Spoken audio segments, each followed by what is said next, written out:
these animals does no man reach the untrodden country, Nirvana, where a tamed man goes on a tamed animal, vis-a-vis on his own well-tamed self. The elephant called Dhanapalika, his temples running with sap and difficult to hold, does not eat a morsel when bound. The elephant longs for the elephant grove. If a man becomes fat and a great eater, if he is sleepy and rolls himself about, that fool, like a hog fed on wash, is born again and again. This mind of mine went formerly wandering about as it liked, as it listed, as it pleased, but I shall now hold it in thoroughly, as the rider who holds the hook holds in the furious elephant. Be not thoughtless, watch your thoughts, draw yourself out of the evil way, like an elephant sunk in mud. If a man find a prudent companion who walks with him, is wise and lives soberly, let him walk with him, overcoming all dangers, happy but considerate. If a man find no prudent companion who walks with him, is wise and lives soberly, let him walk alone, like a king who has left his home and country behind, like an elephant in the forest. It is better to live alone. There is no companionship with a fool. Let a man walk alone, let him commit no sin, with few wishes, like an elephant in the forest. If an occasion arises, friends are pleasant. Enjoyment is pleasant, whatever be the cause. A good word is pleasant in the hour of day. A giving up on the way is pleasant. Pleasant in the world is a state of a mother, pleasant the state of a father, pleasant the state of a son, pleasant the state of a brother. Pleasant is virtue lasting in age. Pleasant is a faith firmly rooted. Pleasant is attainment of intelligence. Pleasant is avoiding of sins. Chapter 24. Thirst. The thirst of a thoughtless man grows like a creeper. He runs from life to life, like a monkey seeking fruit in the forest. Whomsoever this fierce thirst overcomes, full of poison, in this world his sufferings will increase like the abounding banana grass. He who overcomes this fierce thirst, difficult to be conquered in this world, sufferings fall off from him, like water drops from a lotus leaf. This salutary word I tell you, do ye, as many as are here assembled, dig up the root of thirst, as he who wants the sweet-scented Christian digs up the banana grass. I am the tempter, and it will crush you again and again, as the stream crushes the reeds. As a tree, even though it has been cut down, its first its root is safe, and grows again. Thus, unless the fingers of thirst are destroyed, the pain of life will return again and AI again. in 2025. He whose thirst, running towards pleasure, is exceeding strong in the 36 channels, the waves will carry away that misguided man, vis-a-vis his desires which are set on passion. The channels run everywhere. The creeper of passion stands sprouting. If you see the creeper springing up, cut its roots by means of knowledge. A creature's pleasures are extravagant and luxurious. Sunk in lust and Or an looking artist for or a pleasure, photographer. men undergo, again and again, birth and decay. Men, driven on by thirst, run about like a snared hare, held in fetters and bonds. They undergo pain for a long time, again and again. Men driven on by thirst run about like a snared hare.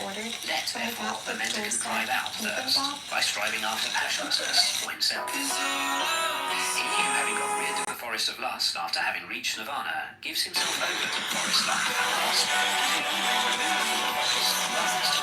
And 24 hours in the college town northwest. He runs into bondage. Wise people do not call that a strong fetter which is made of iron, wood, or hemp. Far stronger is the care for precious stones and rings, for sons and a wife. That fetter wise people call strong, which drags down, yields, but is difficult to undo. After having cut this at last, people leave the world, free from cares, and leaving desires and pleasures behind. Those who are slaves to passions run down with the stream Just because of your desires, initials are as J. a spider runs down the web which he has made himself. When they have cut this at last, wise people leave the world free from cares, leaving all affection behind. Give up what is before. Give up what is behind. Give up what is in the middle. When thou goest to the other shore of existence, if thy mind is altogether free, thou wilt not again enter into birth and decay. If a man is tossed about by doubts, full of strong passions, and yearning only for what is delightful, his thirst will grow more and more, and he will indeed make his fetters strong. If a man delights in quieting doubts, and always reflecting, dwells on what is not delightful, the impurity of the body, he certainly will remove, nay, he will cut the fetter of Mara. He who has reached the consummation, who does not tremble, who is without thirst and without sin, he has broken all the thorns of life. This will be his last body. He who is without thirst and without affection, who understands the words and their interpretation, who knows the order of letters, those which are before and which are after, he has received his last body. He is called the great sage, the great man. I have conquered all. I know all. In all cases, You're a supporter of these onesies. I have left all, and through the destruction of thirst, I am free. Having learnt myself, whom shall I teach? The gift of law exceeds all gifts. The sweetness of law exceeds all sweetness. The delight in the law exceeds all delights. The extinction of thirst overcomes all pain. Pleasures destroy the foolish, if they look not for the other shore. The foolish, by his thirst for pleasures, destroys himself, as if he were his own enemy. The fields are damaged by weeds. Mankind is damaged by passion. Therefore a gift bestowed on the passionless brings great reward. The fields are damaged by weeds. Mankind is damaged by hatred. Therefore a gift bestowed on those who do not hate brings great reward. The fields are damaged by weeds. Mankind is damaged by vanity. Therefore a gift bestowed on those who are free from vanity brings great reward. The fields are damaged by weeds. Mankind is damaged by lust. Therefore a gift bestowed on those who are free from lust brings great reward. Doesn't have a very good record of success these days, and there's like structural Chapter incentives 25. to make it that way. Conviction. No fault divorce being the I will Restraint in no the one eye is actually. good. Good is restraint in the ear. In the nose, restraint is good. Good is restraint in the tongue. In the body, restraint is good. Good is restraint in speech. In thought, restraint is good. Good is restraint in all things. And Carolyn had a lot of Restraint new media in all folks, things a lot is of young free people. from pain. He who controls his hand, he who controls his feet, someone go in? he who Our controls data his from the speech, CDC. he who is well Yeah. controlled, The collective. he who delights inwardly, All- who is collected, who is solitary and content, him they call Bhikshu. The Bhikshu who controls his mouth, who speaks wisely and calmly, Thanks. who My teaches the 16 years meaning of and the law, service is an his example word of is how I sweet. would He proceed who to dwells in confirm the as law FBI delights in the law, is intentionally meditates on the putting law, false follows the information law. into the That public Bhikshu ether will never and fall creating away more from the true public law. discourse. Let him not despise what he has received, nor ever envy others. A mendicant who envies others does not obtain peace of mind. Terrifying video of a shootout between a homeowner Though he and an receives intruder. little, does Two not intruders despise case what a he has house in received. the dead of Even night. gods They will break praise in the him kitchen if his window life is and pure, begin and if he is not ransacking the slothful. house. Then they come He upon who a never tenant. identifies He's himself with asleep. name and The form, suspect and does orders not him to grieve get over off what the is no couch more. at He is gunpoint. indeed The the homeowner is Bhikshu. awakened by the commotion Bhikshu and grabs acts his with gun. kindness, who His is calm girlfriend and is often still the asleep Buddha, next to will him. reach the quiet Suddenly, place, all nirvana, hell cessation of breaks natural loose. desires and happiness. It's a O wild Bhikshu, empty shootout. this moment. If emptied, it will go The quickly. homeowner and Having cut off girlfriend passion are and both hatred, hit. thou You can wilt hear go to him nirvana. screaming in pain. Cut off the five senses. The Leave suspect the was five. also Rise hit above in the the wild five. exchange, A Bhikshu who stumbling has out of the escaped from house the five fetters, as he he is crawls called to make his Bhikshu, getaway in safe Dearborn Heights, from the Michigan. flood. It was really terrifying. Meditate, O We Bhikshu, spoke to and the be brave not homeowner, heedless. Benjamin Do not direct Nevers, thy thought today. to what This gives guy pleasure, who that shot thou at mayest you, not what was through he thy after? heedlessness I have to really swallow couldn't the tell iron you. ball, Maybe they were hell, scoping the and that house thou mayest out not cry while I out was on when vacation burning. and just, This is you know, pain. thought I wouldn't be home. Without knowledge, there is no meditation. Without Police meditation, have one man there in is no custody. knowledge. They're looking for the He sick who has man. knowledge and meditation is near unto nirvana. A Bhikshu who has entered his empty house and whose mind is tranquil feels a more than human delight when he sees the law clearly. As soon as he has considered the origin and destruction of the elements of the body, he finds happiness and joy which belong to those who know the immortal nirvana. And this is the beginning here for a wise Bhikshu. Watchfulness over the senses, contentedness, restraint under the law, keep noble friends whose life is pure and who are not slothful. Let him live in charity, let him be perfect in his duties, then in the fullness of the light he will make an end of suffering. As the Vasica plant sheds its withered flowers, men should shed passion and hatred, O ye Bhikshus. The Bhikshu whose body and tongue and mind are quieted, who is collected and has rejected the baits of the world, he is called quiet. Rouse thyself by thyself, examine thyself by thyself. Thus, self-protected and attentive, wilt thou live happily, O Bhikshu. For self is the lord of self. Self is the refuge of self. Therefore curb thyself, as the merchant curbs the good horse. The Bhikshu, full of delight, who is calm in the body of Buddha, will reach the quiet place, nirvana, cessation of natural desires and happiness. He who, even as a young Bhikshu, this world, like the moon when free from clouds. Chapter 26. The Brahmana, Arhat. Stop the stream valiantly, drive away the desires, O Brahmana.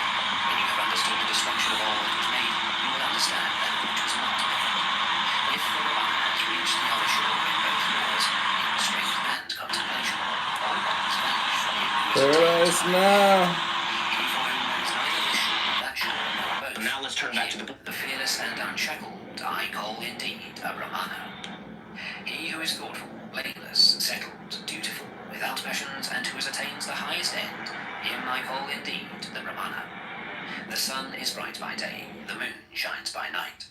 The warrior is bright in his armor, the Brahmana is bright in his meditation. But Buddha, who is awakened, is bright with splendor day and night. Because a man is really real, therefore he is called Brahmana. Because he walks quietly, therefore he is called Sadhana. Because he has sent away his own impurities, therefore he is called Brahmita. No one should attack the Brahmana, but no Brahmana, if attacked, should let himself fly at his aggressor. Woe to him who strikes a Brahmana, more woe to him who flies at his aggressor. It advantages a Brahmana not a little if he holds his mind back from the pleasures of life. When all wish to injure has vanished, pain will cease. Him I call indeed a Brahmana who does not offend by body, word, or thought, and is controlled on these 3 points. After a man has once understood the law, as taught by the well-awakened Buddha, let him worship it carefully, as the Brahmana worships the sacrificial fire.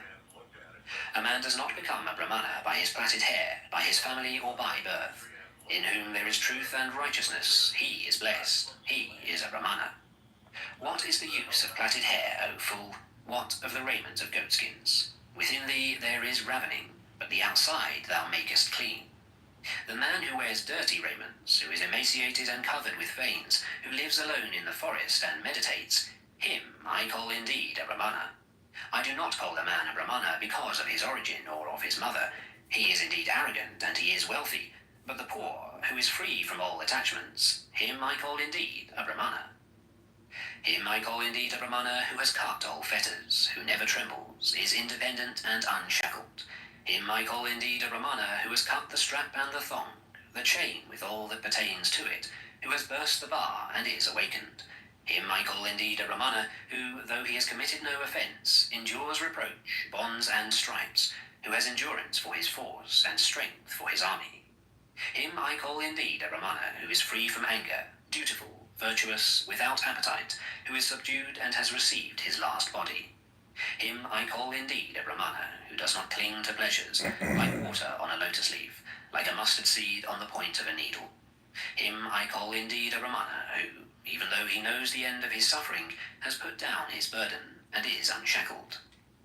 Him I call indeed a Brahmana whose knowledge is deep, who possesses wisdom, who knows the right way and the wrong, and has attained the highest end.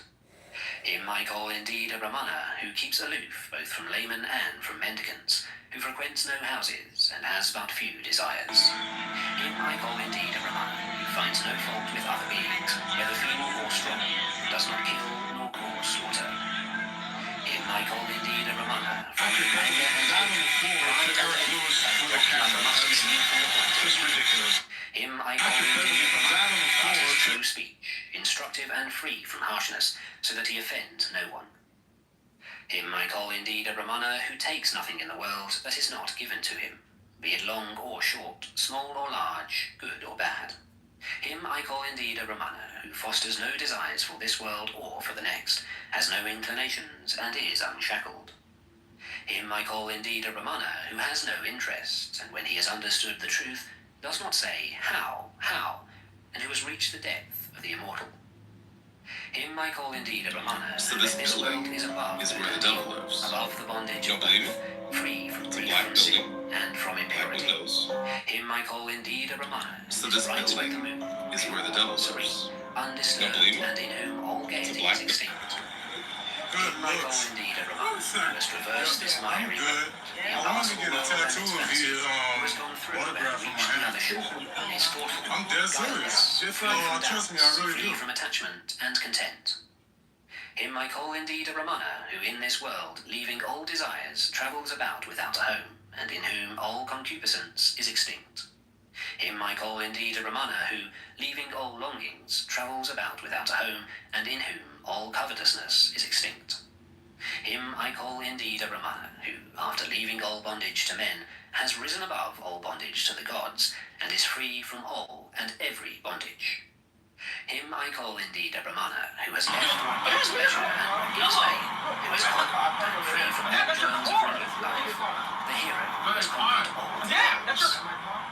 Him I call indeed a Brahmana, who knows the destruction and the return he is everywhere, who is free from bondage, welfare, and awakenment. Him I call indeed a Brahmana, whose path the gods do not know, how many nor hours the spirits, palace nor on men, military whose aircraft passions are had when extinct, you had another who is person an walking other. with us. Him I call indeed a Brahmana, who calls nothing his own, whether it be before, behind, or between, who is born and free from the outward world. Him I call indeed a Brahmana, the man, the noble, the hero, the great sage, the conqueror, the impartial, the accomplished, the awakened. Him I call indeed a Brahmana, who knows his former abodes, who sees heaven and hell, has reached the end of births, is perfect in knowledge, a sage, and whose perfections are now perfect.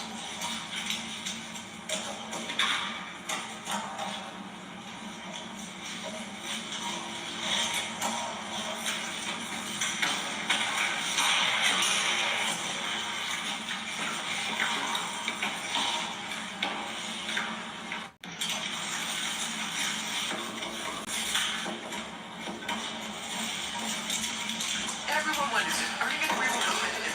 It will at WGU. In fact, in the 2022 Harris Poll, 99% of employers said WGU grads meet or exceed expectations. Employers respect WGU degrees. Learn more at WGU.edu. Family says 28-year-old Chelsea. Book 3, Chapter 1, of Personal Adornment. Once, when he was visited by a young student of rhetoric whose hair was somewhat too elaborately dressed, and whose attire in general was highly embellished, Epictetus said, "Tell me if you do not think that some dogs are beautiful, and some horses, and so every other creature." "I do," said the young man. "Is not the same true also of men? Some of them are handsome, and some ugly." "Of course." "Do we then, on the same grounds, pronounce each of these creatures in its own kind beautiful, or do we pronounce each beautiful on special grounds? I shall show you what I mean. Since we see that a dog is born to do one thing, and a horse another, and, if you will, a nightingale for something else, in general it would not be unreasonable for one to declare that each of them was beautiful precisely when it achieved supreme excellence in terms of its own nature, and since each has a different nature, each one of them, I think, is beautiful in a different fashion. Is that not so?" He agreed. "Does it not follow, then, that precisely what makes a dog beautiful makes a horse ugly, and precisely what makes a horse beautiful makes a dog ugly, if, that is, their natures are different?" "So it appears." "Yes, for to my way of thinking, what makes a pancratias beautiful does not make a wrestler good, and more than that, makes a runner quite absurd, and the same man who is beautiful for the pentathlon is very ugly for wrestling." "That is so," said he. "What then makes a man beautiful other than just that which makes a dog or a horse beautiful in its kind?" "Just that," said he. "What is it then that makes a dog beautiful?" "The presence of a dog's excellence." "What makes a horse beautiful?" "The presence of a horse's excellence." "What then makes a man beautiful? Is it not the presence of a man's excellence?" "Very well then, young man, do you too, if you wish to be beautiful, labor to achieve this, the excellence that characterizes a man." "And what is that?" "Observe who they are whom you yourself praise, when you praise people dispassionately. Is it the just or the unjust? The just. Is it the temperate or the dissolute? The temperate. And is it the self-controlled or the uncontrolled? The self-controlled. In making yourself that kind of person, therefore, rest assured that you will be making yourself beautiful. But so long as you neglect all this, you must needs be ugly, no matter if you employ every artifice to make yourself look beautiful. Beyond that, I know not what more I can say to you, for if I say what I have in mind, I shall hurt your feelings, and you will leave, perhaps never to return. But if I do not say it, consider the sort of thing I shall be doing. Here you are coming to me to get some benefit, and I shall be bestowing no benefit at all. And you are coming to me as to a philosopher, and I shall be saying nothing to you as a philosopher. Besides, is it anything but cruel for me to leave you unreformed? If some time in the future you come to your senses, you will have good reason to blame me. What did Epictetus observe in me, you will say to yourself, that although he saw me in such a condition, and coming to him in so disgraceful a state, he should let me be so, and say never a word to me? Did he so completely despair of me? Was I not young? Was I not ready to listen to reason? And how many other young fellows make any number of mistakes of the same kind in their youth? I am told that once there was a certain Polemo, who from being a very dissolute young man, underwent such an astonishing transformation. Well, suppose he did not think that I should be another Polemo. He could at least set my hair right, he could have stripped me of my ornaments, he could have made me stop keeping my hairs. But although he saw me looking like, what shall I say, he held his peace. As for me, I do not say what did he look like, but you will say it when you come to yourself, and will realize what it is and the kind of people those are who act this way. If you bring this charge against me someday, what shall I be able to say in my own defense? Yes, but suppose I speak and do not obey. And did Laius obey Apollo? Did he not go away and get drunk and say goodbye to the oracle? What then? Did that keep Apollo from telling you the truth? Whereas I do not know whether you will obey me or not. Apollo knew perfectly well that Laius would not obey, and yet he spoke. But why did he speak? And why is he Apollo? Why does he give out oracles? And why has he placed himself in this position to be a prophet and a fountain of truth, and for the inhabitants of the civilized world to come to him? And why are the words, know thyself, carved on the front of his temple, although no one pays attention to them? Did Socrates succeed in prevailing upon all his visitors to keep watch over their own characters? No, not one in 1,000. Nevertheless, once he had been assigned to his post, as he himself says, by the ordinance of the deity, he never abandoned it. Nay, what does he say even to his judges? You will put me, he says, on these conditions, namely, that I no longer engage in my present practices, I will not accept your offer. Neither will I give up my practices, but I will go out young and old, and, in a word, to everyone that I meet, put to him the same question that I put now, and beyond all others, I will especially interrogate you, he says, who are my fellow citizens, inasmuch as you are nearer akin to me. Are you so inquisitive, O Socrates, and meddlesome, and why do you care what we are about? Why, what is that you are saying? You are my partner and kinsman, and yet you neglect yourself and provide the state with a bad citizen, and your kin with a bad kinsman, and your neighbors with a bad neighbor. Well, who are you? Here is We're a bold denied thing a to say, lift from I am he who Lyft. must She needs says it's take due to interest her in men. size. For no Jessica, ordinary ox take a dares look to at this withstand video. the lion We blurred a himself. group of But if 3 the bull children comes who up were and walking withstands him, home from school saves the just bull after breaking 3 feet. p.m. But who are you, and what do you care? In every species, nature produces some superior individual, among cattle, dogs, bees, horses. Pray do not say to the superior individual, well then, who are you? Or if you do, it will get a voice from somewhere and reply to you, I am the same sort of thing as red in the mantle. Do not expect me to resemble the rest, and do not blame my nature because it has made me different from the rest. What follows? Am I that kind of person? Impossible. Are you indeed the kind of person to Before we listen get to the started truth? here, I would that you were. get some fucking But dumb nevertheless, shit out of the way since first somehow here. or other I have been condemned to wear I'm a out grey here. beard and a rough cloak, Have fun and you doing are coming power to slap me tonight. as to a philosopher, I shall And I'm not sure treat you guys cruelly, heard what Bryce nor as meant. though I despaired of you, but I shall say, young man, whom do you wish to make beautiful? First learn who you are, and then, in the light of that knowledge, adorn yourself. You are a human being, that is, a mortal animal gifted with the ability to use impressions rationally. And what is rationally?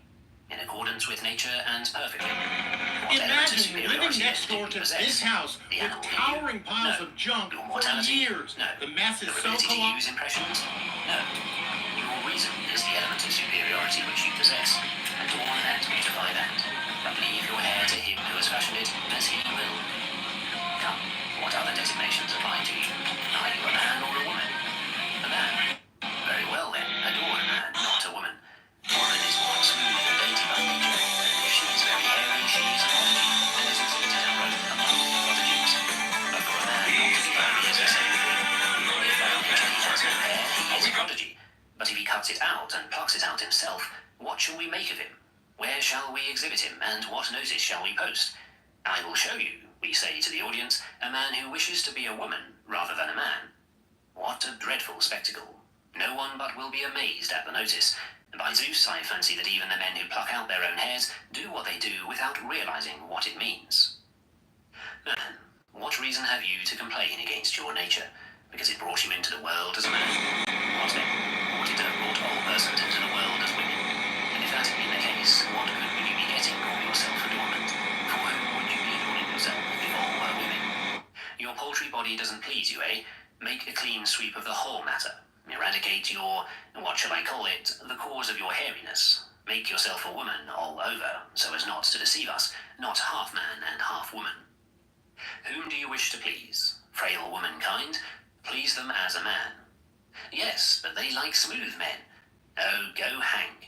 And if they liked sexual perverts, would you have become such a pervert? Is this your business in life? Is this what you have been born for, that licentious women should take pleasure in you? Shall we make a man like you a citizen of Corinth, and perchance a warden of the city, or superintendent of Ephebi, or general, or superintendent of the games? Well, and when you have married, are you going to pluck out your hairs? For whom and to what end? And when you have begotten boys, are you going to introduce them into the body of citizens as plucked creatures too? A fine citizen and senator and orator. Is this the kind of young men we ought to pray to have born and brought up for us? By the gods, young man, may such not be your fate. But once you have heard these words, go away and say to yourself, it was not Epictetus who said these things to me.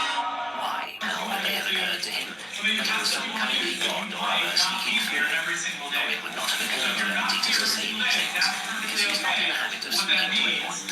Come then, let us obey God, and rest not under his wrath. Nay, but if a raven gives you a sign by his croaking, it is not the raven that gives the sign, but God through the raven. Whereas if he gives you a sign through a human voice, will you pretend that it is the man who is saying these things to you, so that you may remain ignorant of the power of the divinity, that he gives signs to some men in this way and to others in that, but that in the greatest and most sovereign matters he gives his sign through his noblest messenger? What else does the poet mean when he says, since ourselves we did warn him, sending down Hermes the messenger god, the slayer of Argus, neither to murder the husband himself, nor make love to his consort? As Hermes descended to tell Aegisthus that, so now the gods tell you the same thing, sending down Hermes the messenger god, the slayer of Argus, not to distort utterly, or to take useless pains about that which is already right, but to leave the man a man, and the woman a woman, the beautiful person beautiful as a human being, the ugly as a human being. Because you are not flesh nor hair, but moral purpose. If you get that beautiful, then you will be beautiful. So far, I do not have the courage to tell you that you are ugly, for it looks to me as though you would rather hear anything but that. But observe what Socrates says to Alcibiades, the most handsome and youthfully beautiful of men. Try, then, to be beautiful. What does he tell him? Dress your locks and pluck the hairs out of your legs? God forbid. No, he says, make beautiful your moral purpose, eradicate your worthless opinions. How treat your paltry body, then, as its nature is? This is the concern of another. Leave it to him. What then? Does the body have to be left unclean? God forbid. But the man that you are and were born to be, keep that man clean. The man to be clean as a man, the woman as a woman, child as a child. No, and let's pluck out also the lion's mane, so that he may not fail to be cleaned up, and the cock's coat, he too may be cleaned up. Clean, yes, but clean as a cock, the other clean as a lion, and the hunted dog clean as a hunted dog. Chapter 2. The fields of study in which the man expects to make progress will have to go into training, and the new jobs will be most important. There are three fields of study in which the man who is going to be good and excellent must first be trained. The first has to do with desires and aversions, that he may never fail to get what he desires, nor fall in what he avoids. The second with cases of choice and of refusal, and in general with duty, that he may act in an orderly fashion, on good reasons, and not carelessly. The third with the avoidance of error and rashness of judgment, and in general about cases of assent. Among these, the most important and especially pressing is that which has to do with the stronger emotions. The strong emotion does not arise except as desire first to attain its object, or an aversion falls into what it would avoid. This is the field of study which introduces to us confusions, tumults, misfortunes and calamities, and sorrows, lamentations, envies, and makes us envious and jealous, passions which make it impossible for us even to listen to reason. The second field of study deals with duty, for I ought not to be unfeeling like a statue, but should maintain my relations, both natural and acquired, as a religious religious man, a son, a brother, a father, a citizen. The third belongs only to those who are already making progress. It has to do with the element of certainty in the matters which have just been mentioned, so that even in dreams or drunkenness or a state of melancholy madness, a man may not be taken unawares by the appearance of an untested sense impression. This, says someone, is beyond us. But philosophers nowadays pass by the first and second fields of study and concentrate upon the third, upon arguments which involve equivocal premises, which derive syllogisms by the process of interrogation, which involve hypothetical premises and sophisms like the liar.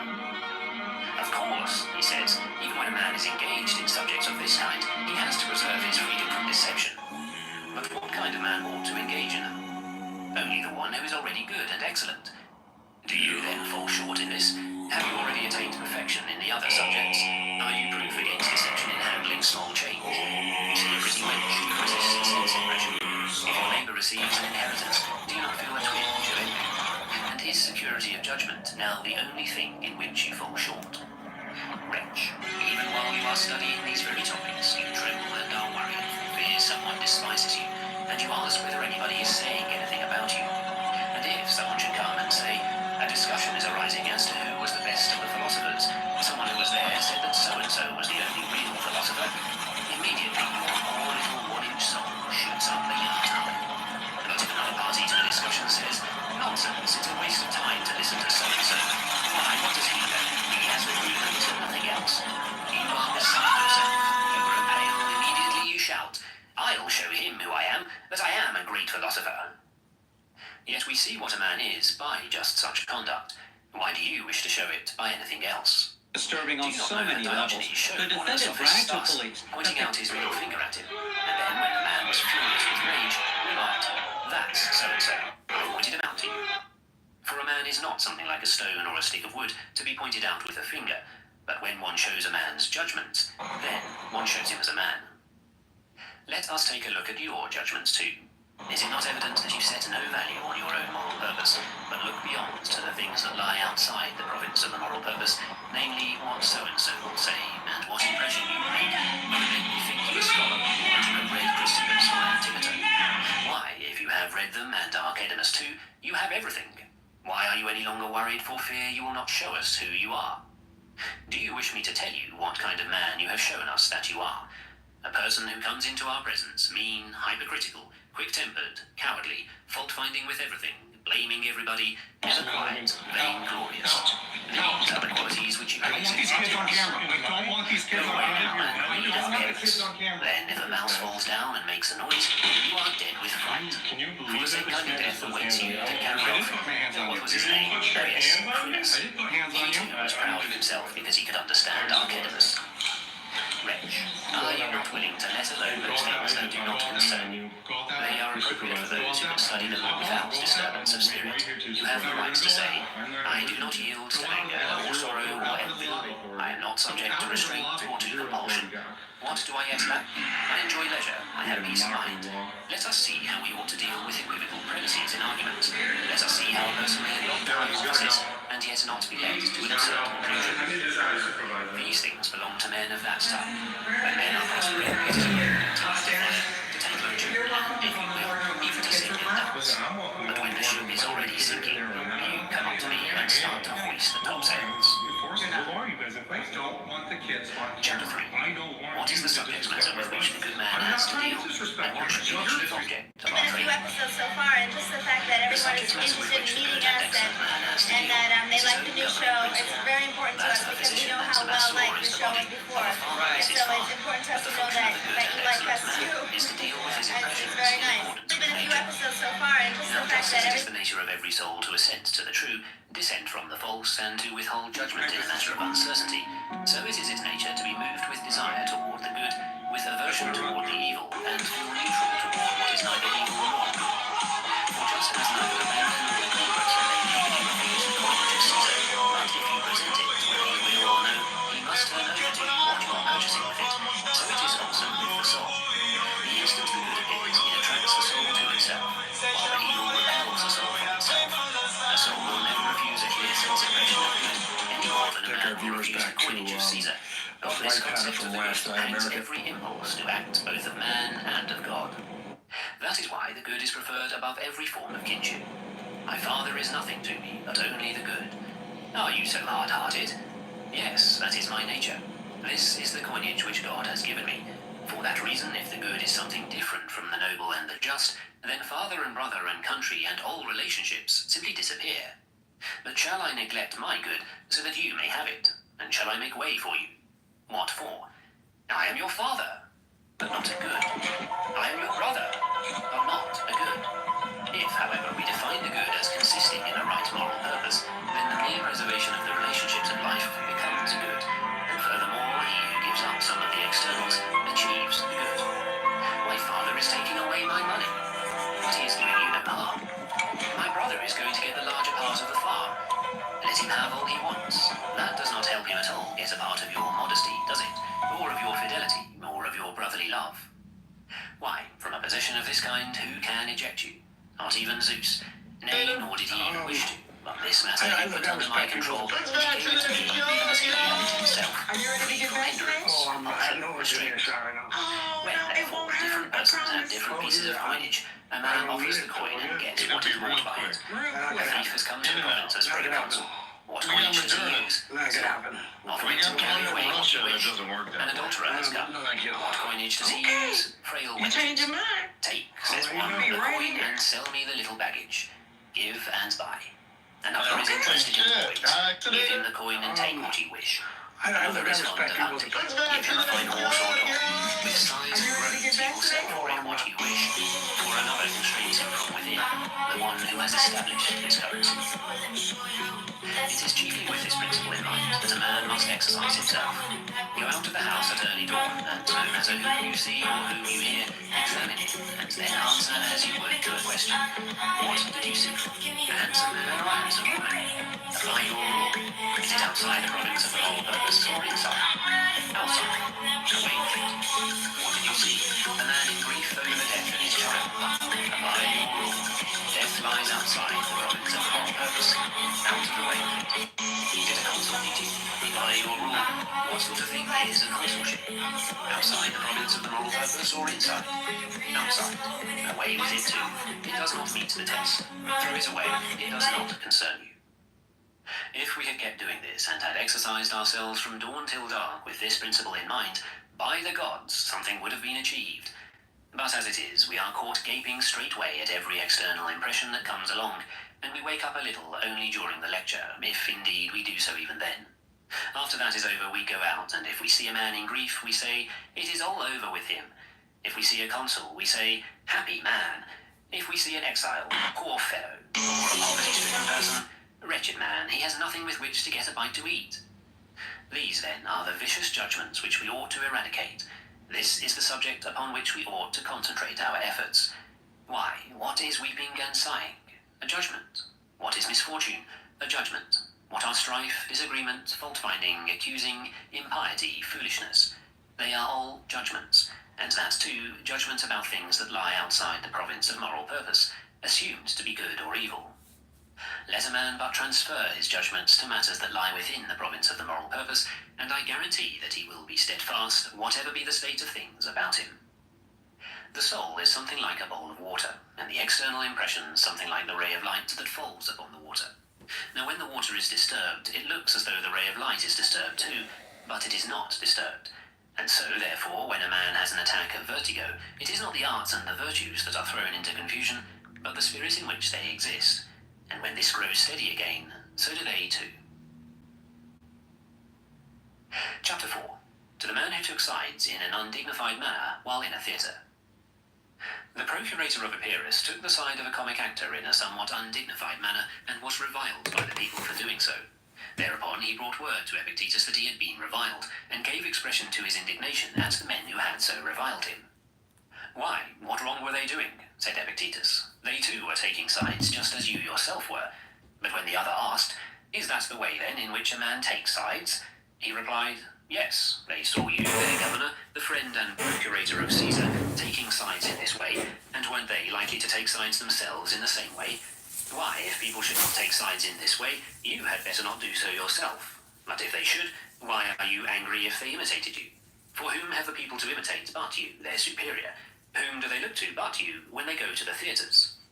See, says one of them, how the procurator of Caesar acts in the theatre. He shouts. Very well, I'll shout too. He jumps up and down. I'll jump up and down too.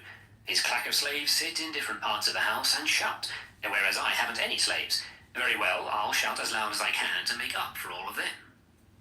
You ought to know then that when you enter the theatre, you enter as a standard of behaviour and as an example to the rest, showing them how they ought to act in the theatre.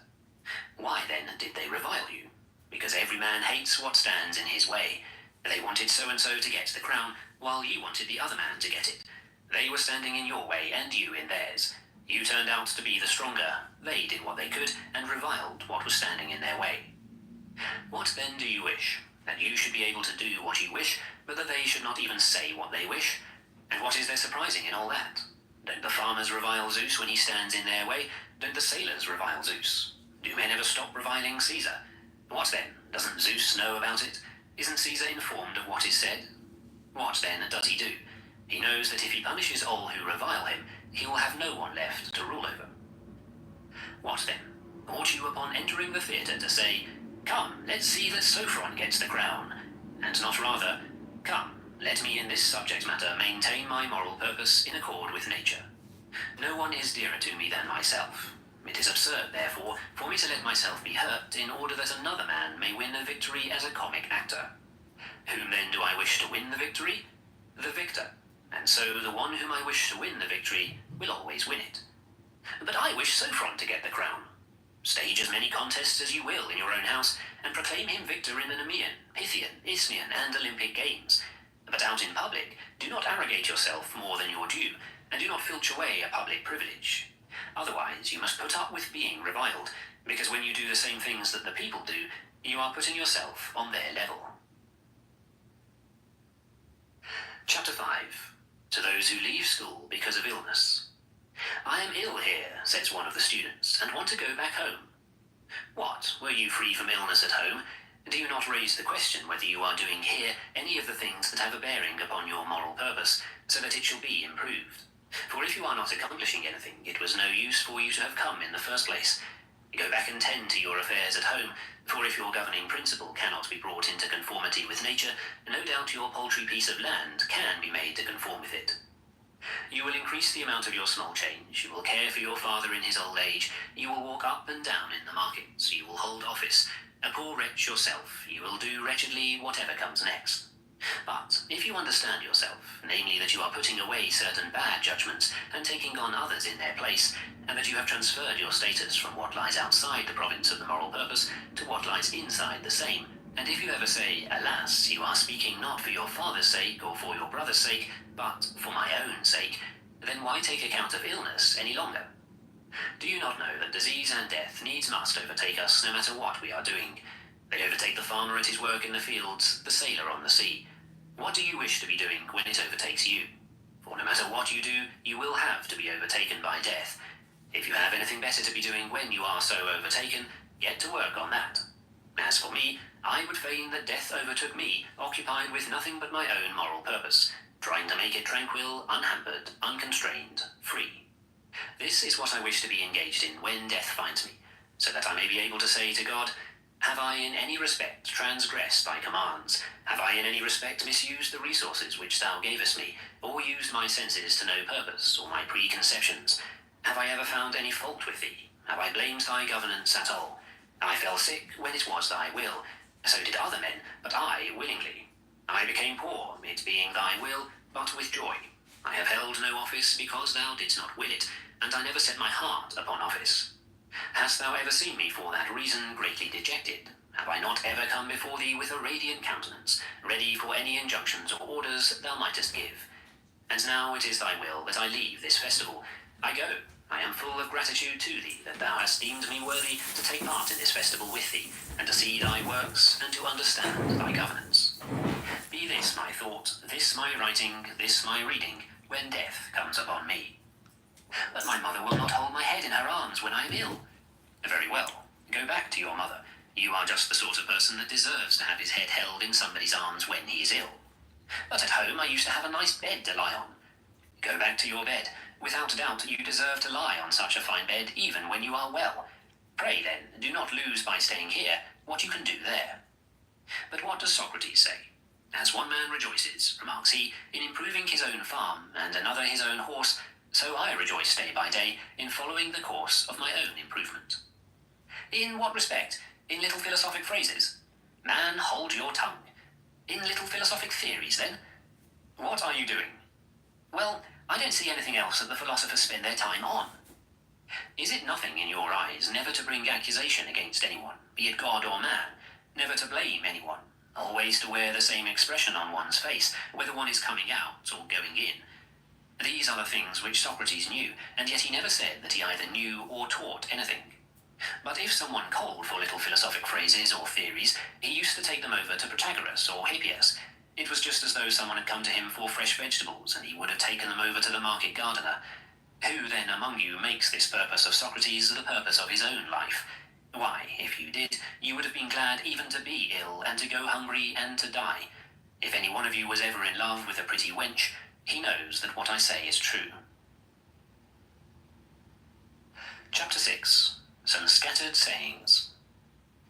When someone asked how it was that, despite the greater amount of work which was done nowadays in logic, there was more progress made in former times, Epictetus replied, "On what has labour been expended in our time, and in what was the progress greater in those days? For in that upon which labour has been expended in our time, progress also will be found in our time. The fact is that in our time labour has been expended upon the solution of syllogisms, and there is progress along that line. But in the early days, not only had labour been expended upon maintaining the governing principle in a state of accord with nature, but there was also progress along that line. Do not, therefore, substitute one thing for the other, and do not expect, when you devote labour to one thing, to be making progress in another. But see whether any one of us who is devoting himself to keeping in a state of conformity with nature, and spending his life so, fails to make progress, for you will find that there is none of whom that is true. The good man is invincible, naturally, for he enters no contest where he is not superior. If you want my property in the country, says he, take it. Take my servants, take my office, take my paltry body. But you will not make my desire fail to get what I will, nor my aversion fall into what I would avoid. This is the only contest into which the good man enters, one namely that is concerned with the things which belong in the province of the moral purpose. How then can he help but be invincible? When someone asked him what general perception was, he replied, just as a sense of hearing which distinguishes merely between sounds would be called general, but that which distinguishes between tones is no longer general but technical, so there are certain things which those men who are not altogether perverted see by virtue of their general faculties. Such a mental constitution is called general perception. It is not an easy thing to prevail upon soft young men. No, and you can't catch soft cheese on a fishhook either. But the gifted young men, even if you try to turn them away, take hold of reason all the more firmly. And so also Rufus, for the most part, tried to dissuade men, using such efforts to dissuade as a means of discriminating between those who were gifted and those who were not. For he used to say, just as a stone, even if you throw it upwards, will fall downwards to earth by virtue of its very constitution, so is also the gifted man. The more one beats him back, the more he inclines toward his natural object. Chapter 7. A conversation with the imperial bailiff of the free cities, who was an Epicurean. When the imperial bailiff, who was an Epicurean, came to visit him, Epictetus said, "It is proper for us laymen to make inquiry of you philosophers what the best thing in the world is, just as those who have come to a strange town make inquiry of the citizens and people who are familiar with the place, so that, having learned what it is, we may go in quest of it ourselves and behold it, as do strangers with the sights in the cities. Now, that three things belong to man, soul and body and things external, hardly anyone denies. All you have to do then is to answer the question, which is best? What are we going to tell men? Was it for this that Maximus sailed all the way to Cassiope during the winter with his son to see on his way? Stronger than women. So when I see trans men going against women, it's never really a fair fight. And I think that it is something that is a thing that we should take seriously, because it's something that is serious. People, I think trans people in sports, I think they should have their own competitive leagues that they can participate in, because although they probably shouldn't wrestle, let's just say trans man wrestling a woman, that probably shouldn't be happening. But I think that they should have their own, way of participation in sports because I don't think they should be denied of it. But I think that when we're talking about, okay, is it right to have a biological male who identifies as a female going against a female? No, I don't think it is right. But that's just my viewpoint on it. Is Marshall a biological male? Thanks for sharing it. Hey, man, we got a queue here. Come on. Yeah, there's the. You got a cue. There's a queue. Pardon me. There's a queue. Christian, do you think when a female wrestler? Adrian is next. Shut up, Scott. Adrian, go ahead. Wait, no. I want to hear Scott's question. What's up, Scott? When you come up on the mat, you guys shake hands, whatever. Do you feel like you could say, "Hey, no matter what happens, you want to hang out after this"? Christian, can I step in and say something for a moment? You know what? You may, and I don't know why I'm Superman, but you know what? Go ahead, Rabbi. Thank you. That's what happens when you tell this. Adrian is gonna hypnotize you. All language, all communication is hypnosis, and there's powerful meditation at play, and we just have to be careful because Adrian has powerful hypnosis. Hold on, give me 1 second. That was a powerful hypnotic statement, Rabbi. I was just wondering, are Republicans supposed to be manly and Democrats supposed to be feminine? Because if that's true, Marshall's definitely a trans Republican.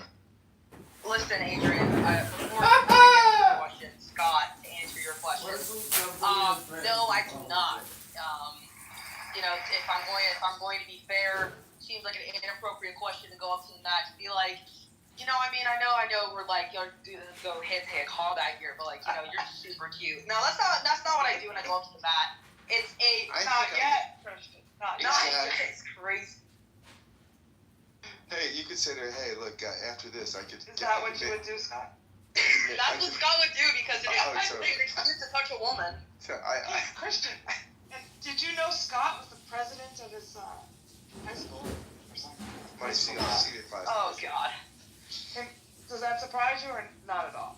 No, it doesn't, because Scott's actually very cool person. I achiever, yeah. And Scott, listen, I think the reason why That's what it's like to have a Jewish mother, Scott. the reason why you probably brought that up is because due to the fact that it's an excuse to touch a woman, you're able to make your first move, if you get what I'm saying, on the mat, preferably over gathering up the courage to go up to a woman and say hey, try to go out. Well, it's not a sexualized activity. So I mature people like you don't have to ask a question like that. Exactly. You understand context. I know. Do you never hear grown men say, "Oh my God, I can't save somebody who has a cute dress on. I might get canceled." As if, Christian, that would happen. It's preposterous. No, but on the topic of wrestling, Scott, no, I do not. Maybe that's something you can try. There's probably competitive wrestling league, co-ed wrestling leagues. I don't know. You could try. I'm actually going out with a woman tomorrow night, and she's a believer in the Lord Jesus Christ. Which usually I don't date Christians. Usually I'm dealing with atheists or Jews or. She's a believer. Wow, Scott, that's super rare considering that there's 3 billion Christians across the world. Wow, Scott, that's really going out. Hold on, Dave. Standing ovation for Scott, just real quick. I'm sorry, but I agree. Christian's coming in hot, Jamie. He's coming in hot. I can tell you for sure there's only one person on this whole app and in my whole world who can say that. Hold on, and I'll do it. And now there's two. You did it. You successfully did that, and I appreciate the correction. Thank you. My father's the other. You talking to me or Scott? I'm talking to you, Christian, but I thought Scott picked up 2 women at once. I feel honored. She did see that, yeah. I feel so honored that I can be the second person to do so. I'm shocked Scott has made the list. Christian, may I step in for one more time? You know what, Rabbi? I think you may. Christian. I just want to step in and clear my name. Alex accused me of being on mushrooms. It's been a long day. I finished an 8-hour shift as a renowned author and scholar and philosopher. I just get into. If I may interrupt. Yes. I know he accused you of it, but is he right? Are you under the influence of mushrooms right now? No. Well, you heard it here, folks.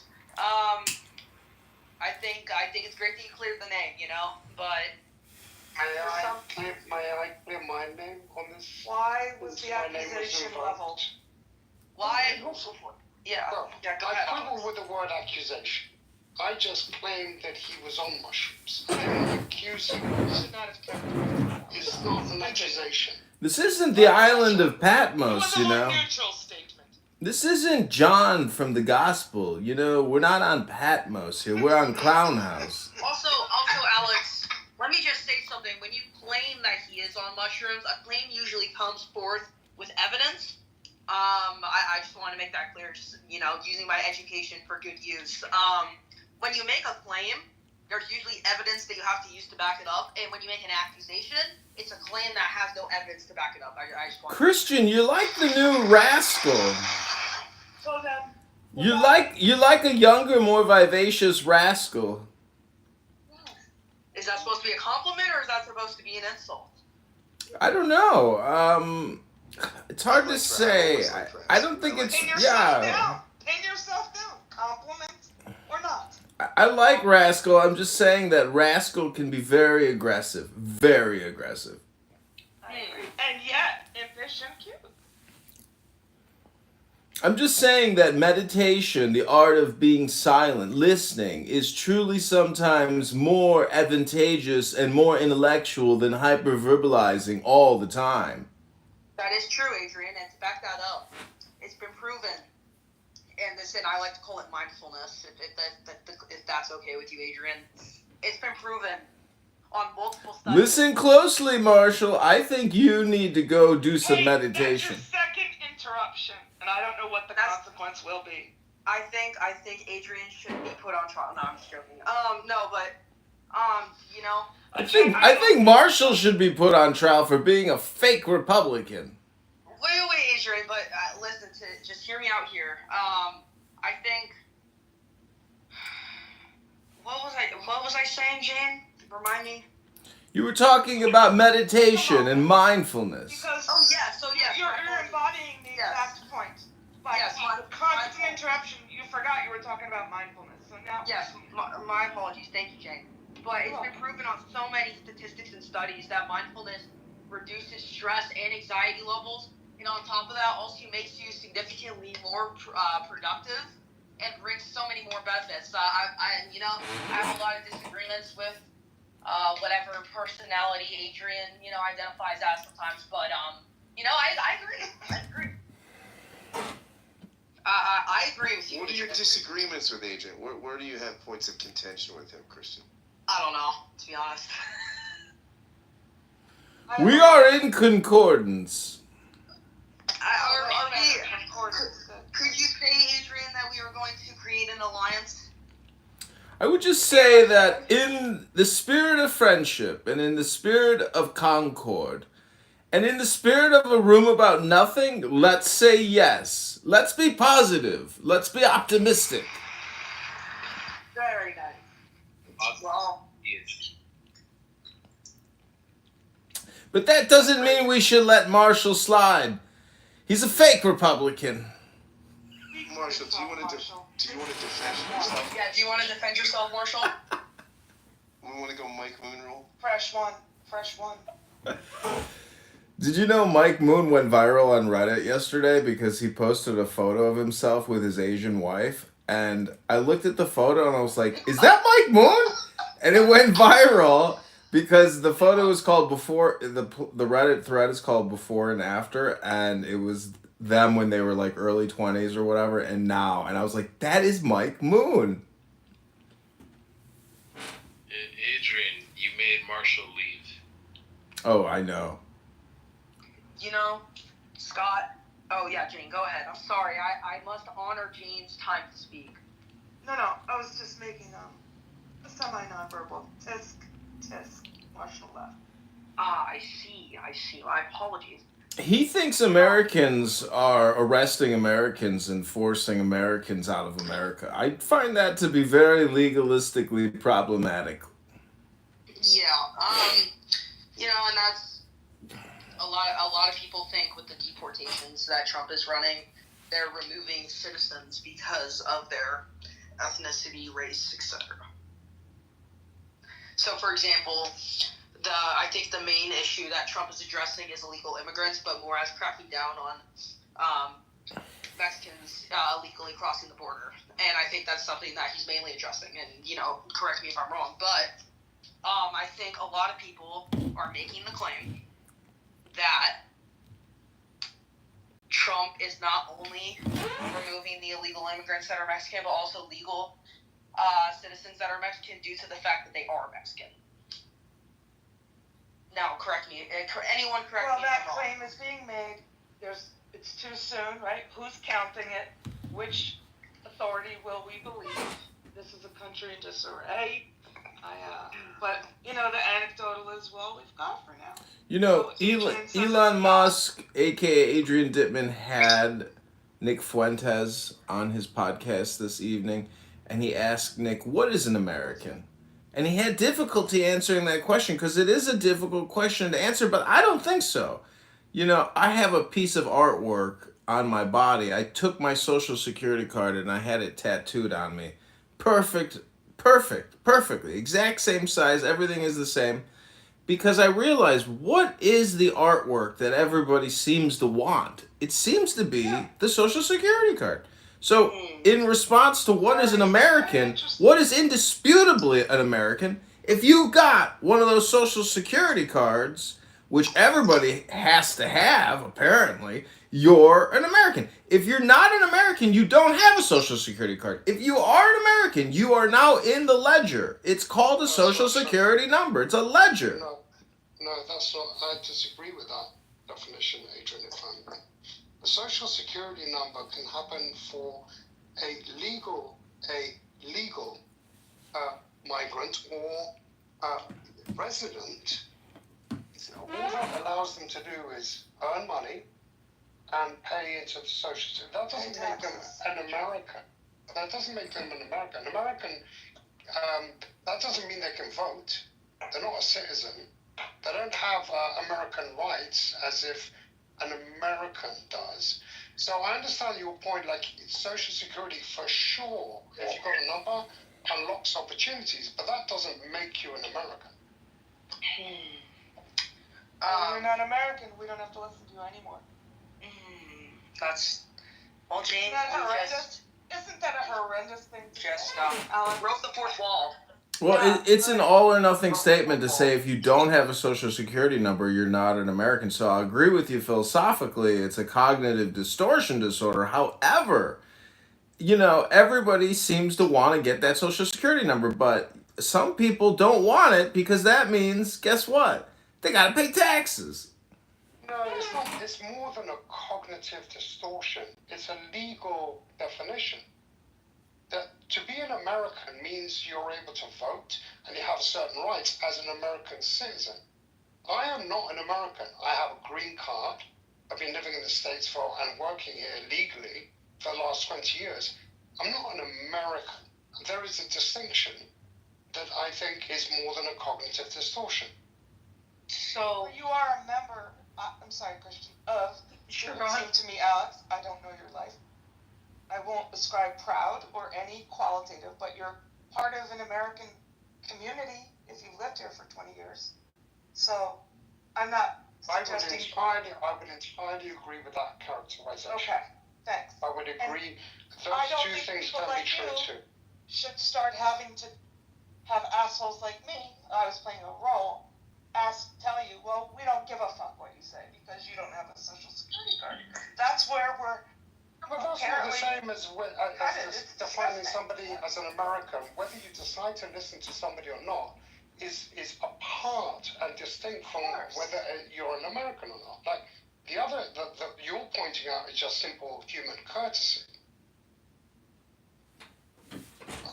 I'll be damned if I'm gonna let an Englishman lecture me what a fucking American is, mate. If you ain't got your fucking social security card, you are not a fucking American. Wait, so I gotta uninfluenceable. Housekeeping issue. It's not an issue, it's more as a question, but does anyone here want to hear me have a 5-minute rant on immigration? Yes. Okay. Yes. Yes. And maybe some people have heard me talk about this before. I know Scott is one of them. I know that Jane might be one of them. But for anyone who hasn't already, this is going to be young Elvis's point of view on immigration. And I'll try to keep it short and sweet, but I can't guarantee it. Maybe we put the replays on. I don't think we can, considering it's public room. Okay. Go. I think everyone can agree with this. Republican, Democrat, Independent, whatever. But I think there is a large illegal immigration problem. I think everyone can agree. Now, I think the main question that everyone has on their minds is how do we, crack down on it, right? And I think this is something that Trump is trying to do or wants to do. And I agree with him on some points. I think we do need to crack down on illegal immigration. We don't know who is coming into our country. We don't know these people's intentions. We don't know what they want to do here. And I think a prime example is some of the things that have happened in history. The terrorist attacks of this year,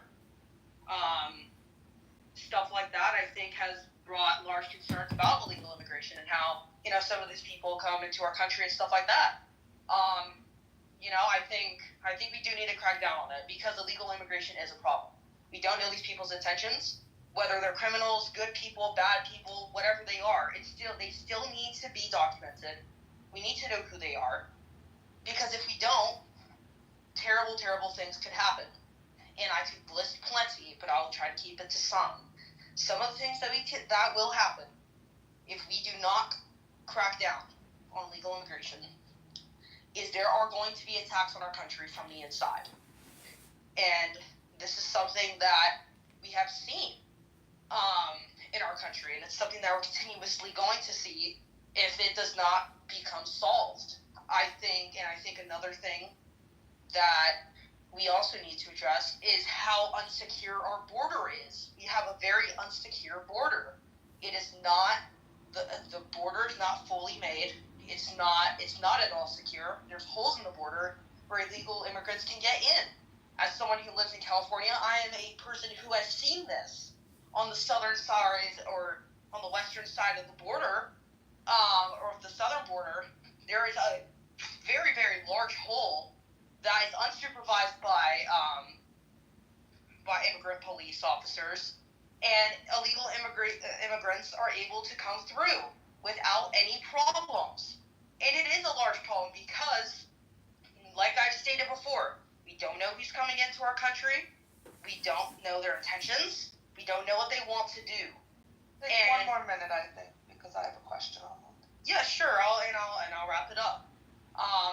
We need a more secure border, and we do need to crack down on illegal immigration, because if we don't have those two things, our country will be very problematic from the inside, as a nation. Yeah, but aren't we having problems outside the nation as well? You said what, Adrian? I'm saying what we do on the outside of this country is impacting what's going on inside of the country. All of these immigrants are coming here because of regime change operations from the past 20 years. Funded by us. Jane, you had a question? Yeah, quick sure. Clarity, please. Christian, what do you mean we don't know who's here? Do you mean illegal people who are living literally under the radar, and illegal, who literally have never gone on the books? You think that number of people is very significant in this whole